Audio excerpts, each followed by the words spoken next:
चलिए, तो I hope कि आपको यहाँ तक की चीज़ें समझ में आई होगी। आज हम लोग वास्को डी गामा के बारे में पढ़ने जा रहे हैं कि क्या था। तो उसने सबसे पहले वो कहाँ पहुंचा था? कथा केवेडू, ठीक है। कालीकट कोस्ट पे एक जगह है कथा केवेडू, वो पहुंचा था। बट वो अकेले नहीं पहुंचा था, उसके साथ एक और सेलर पहुंचा था, अब्दुल माजिद। देखो, अब्दुल माजिद जो था ना, वो अफ्रीका गया हुआ था। केप ऑफ गुड होप, एक केप ऑफ गुड होप का नाम का जगह है अफ्रीका में, वहां गया था वो घूमने। और वहां उसको मिल गया कौन? Vasco da gamma. इसने कहा कि मैं भारत जा रहा हूँ। इसने कहा कि मैं तो भारत का हूँ, चलो मैं तुमको भारत घुमाता हूँ। ये भारत लेकर चला है भाई साहब। केप ऑफ गुड जो डिस्कवर किया था, उसने वो भी डिस्कवर हुआ था एक पोर्टुगीज नेविगेटर द्वारा, जिसका नाम था बेर्टोलुमी, ठीक है। वास्को डी गामा जब भारत आता है तो यहाँ के राजा जैमोरिन, जो कि किंग थे कालीकट के, वो इसका स्वागत करते हैं। और केप ऑफ गुड होप जो है वो अफ्रीका में एक जगह है, ठीक है। तो कंफ्यूज मत होइएगा केप ऑफ गुड क्या है, कैसे। उसके बाद जैमोरिन जो था ना, ठीक है, वो Zamorin move was opposed by Arab merchant. जाहिर सी बात है कि जैमोरिन ने जब इनका स्वागत किया तो अरब के मर्चेंट्स ने इसका खुल के विरोध किया। कहा कि भाई, हमने लैंड रूट पे कब्जा किया इस, ताकि यूरोपियंस यहाँ पे नहीं आ पाए, और आपने इसका स्वागत किया। When Vasco da Gama return to Portugal, आपको पता ही होगा कि जब वो पुर्तगाल लौटा तो लगभग 60 टाइम्स ज़्यादा वो प्रॉफिट कमाया, यानी जो सामान बेचा उसको 60 गुना ज़्यादा मुनाफा हुआ। क्या हुआ?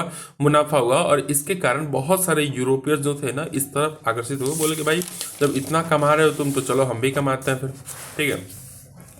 अब होता क्या है, अब आपको दिख रहा होगा। चलिए, ठीक है। This mark the beginning of the new era. और इसके बाद धीरे धीरे सभी यूरोपियंस जो थे वो आकर्षित होने लगे इंडिया के तरफ, ठीक। बिटवीन पुर्तगाल एंड इंडिया, पुर्तगाल और इंडिया के तरफ सभी मर्चेंट्स क्या होने लगे? आकर्षित होने लगे। 1500 एडी की बात है। पेड्रो एल्वारेज कैब्राल, ये भी भाई साहब एक पुर्तगाल थे, वो भारत को आते हैं, भारत को जानने आते हैं, भारत को समझने आते हैं, और भारत में व्यापार करने आते हैं। वास्को डी गामा फिर से 1502 एडी में क्या हो जाते हैं? रिटर्न हो जाते हैं, फिर से भारत आते हैं व्यापार करने। The first fort of the Portuguese in India, the पहला इन्होंने जो फोर्ट बनाया था, ठीक है, और इसे फर्स्ट यूरोपियन फोर्ट भी माना जाता है। किसके द्वारा बनाया गया था? अल्बर्किरी के द्वारा बनाया गया था, कोचीन में। कहाँ बनाया गया था? कोचिंग में 1503 में। कहाँ बनाया गया था? 1503 में। In this way the order of arrival Portuguese traders in India started. और जैसे जैसे इन्होंने किला बनाना स्टार्ट किया, सभी यूरोपियंस आने लगे, इसी किला में ठहरते, खाते पीते और सोते। 1505 में पहला ऑफिशियल गवर्नर जनरल भारत आता है, फ्रांसिस्को डी एल्मीडा। ये फर्स्ट पोर्टुगीज गवर्नर था इंडिया का 1505 एडी में, जो कि यहाँ ट्रेडिंग एक्टिविटी को कराने आया था। देखो, अब मैं फिर से एक बार क्लियर कर दूं कि यूरोपियंस में इतना ताकत ही नहीं था कि वो भारत में रूल कर सके, ठीक है। वो तो बस व्यापार करने आए थे। ये हमारी गलती थी कि हमने उनको इतना छूट दिया कि वो लोग इस चरण पर पहुंच गए कि वो हम पे रूल करने लगे, ठीक है। आई होप कि अब आपको दिख रहा होगा। चलिए, उसके बाद क्या होता है कि 1509 में उसने सबसे पहले इस्टेब्लिश अथॉरिटी दीव और दमन जो है ना, दीव पे उसने अपना अथॉरिटी जमा लिया, मतलब कब्जा कर लिया, और ब्लू वाटर पॉलिसी लगा दी। ब्लू वाटर पॉलिसी जो था, वो उसका मानना था कि भाई इस अरेबियन सी में या फिर इंडियन ओशियन में अगर कोई भी जहाज़ें जाएंगी तो पोर्तुगीज के परमिशन से ही जाएंगी, चाहे वो मुगल्स का ही क्यों नहीं हो। In fact it was result of Almeida foresight that he understood the importance of maritime trade. जाहिर सी बात है कि वो मैरीटाइम ट्रेड का महत्व समझ चुका था, वो जानता था कि यही फ्यूचर है, इसी के कारण उसने ये सब चीज़ें की, ठीक है। इंडियन रूलर्स को भी ये चीज़ें अभी समझ में नहीं आई थी। जो अकबर थे, जो शाहजहां थे, अभी ज़मीन के लिए ही लड़ रहे थे, एक राजा से दूसरे राजा के लिए ज़मीन पे ही। बट इन्होंने मैरीटाइम ट्रेड में अपना पकड़ बना लिया। The main objective of Portuguese at this time was to trade peacefully and maintain and obtain a monopoly over the spice. जाहिर सी बात है कि उस समय जो उनका सबसे मेन मुद्दा था वो था कि मसालों के व्यापार पे मोनोपोली देना। मसालों का व्यापार भाई बहुत फ़ायदेमंद होता है, ठीक है। और अंग्रेजों का शुरू से यही रहा है कि भाई हम मसालों के व्यापार पे कब्जा करेंगे और मोनोपोली लेंगे, ठीक है। But the blue water policy increase the commercial combination of Portuguese in the maritime region. Now the Portuguese company adopted the strategy of monopoly all maritime trade between India and Europe।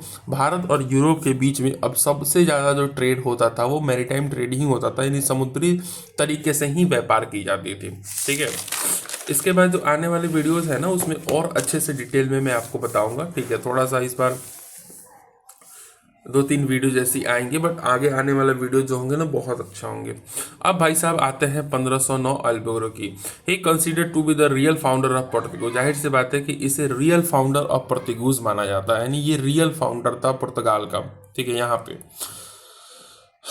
On the other hand he also created the foundation station Indian Portuguese relation. उसने एक foundation भी बनाया था भारत और पुर्तगाल के relation को दिखाते हुए।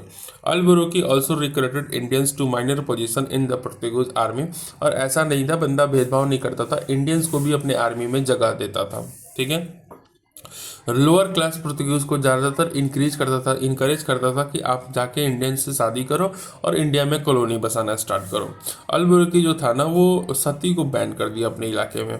लोगों का गुस्सा इस पे भी था कि उसने अपने इलाके में सती प्रथा को क्या कर दिया था, बैन कर दिया था, ठीक है। Obtain permission from the Vijayanagar, और इसने 1510 में, ठीक है, विजयनगर एम्पायर कृष्णदेव राय जो कि एक महान शासक भी कहे जाते हैं, उनसे 1510 में परमिशन मांग के वटकल नाम के जगह पे अपना क्या कर दिया, फैक्ट्री सेटअप कर दिया, ठीक है। मतलब किला बना दिया एक बेसिकली, ठीक है। अब थोड़ा सा रिवीजन की हम लोग बात कर ले कि रिवीजन कैसे। तो 1498 में वास्को डी गामा अब्दुल मजीद के साथ भारत आता है। 1500 में पेड्रो अल्वारेज कैब्राल भारत आता है। 1502 में Vasco da Gama return back हो जाता है। 1503 में अल्बुकर्क नॉट गवर्नर, ये गवर्नर बन के नहीं आया था अभी।